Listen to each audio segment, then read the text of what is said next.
So, anong difference na lang ng maibibigay ng love team na to, ng El Nela, sa mga... Ano pangalan? Oo, El Nela. El Nela. Ano nakikita niyo yung difference niyo sa kanilang lahat? Different. Sa tingin ko, Para ba tumutunog na ano? unique din kami in a way.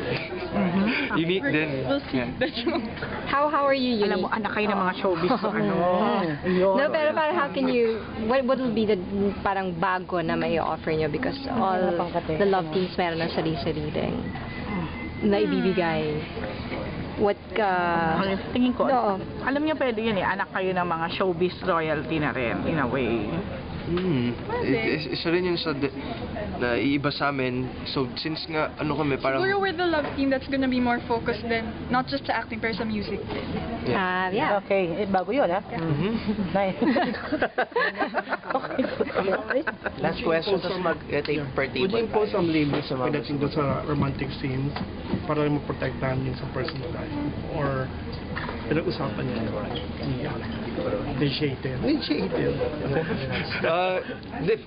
For me, it's not, hindi dahil doon, pero kung ano yung, siguro kung ano yung makakabuti din, kung ano yung, let's say, siyempre first project pa lang namin ni Janela to, so I guess hindi rin naman may papakita lahat, so guess it's yun po.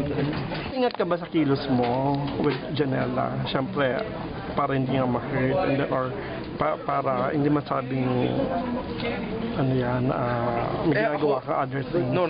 Ako, mas ingat ako kay Janela because I know that she's younger than me. Okay. So, marami pa siyang like this is her first romantic approach in a soap, so ginagawa lang yung best ko na hindi siya mabigla sa mga stuff kasi hindi siya mabigla because yun nga, she's younger than me and she's only 18, so ako, I just turned 22 po this year.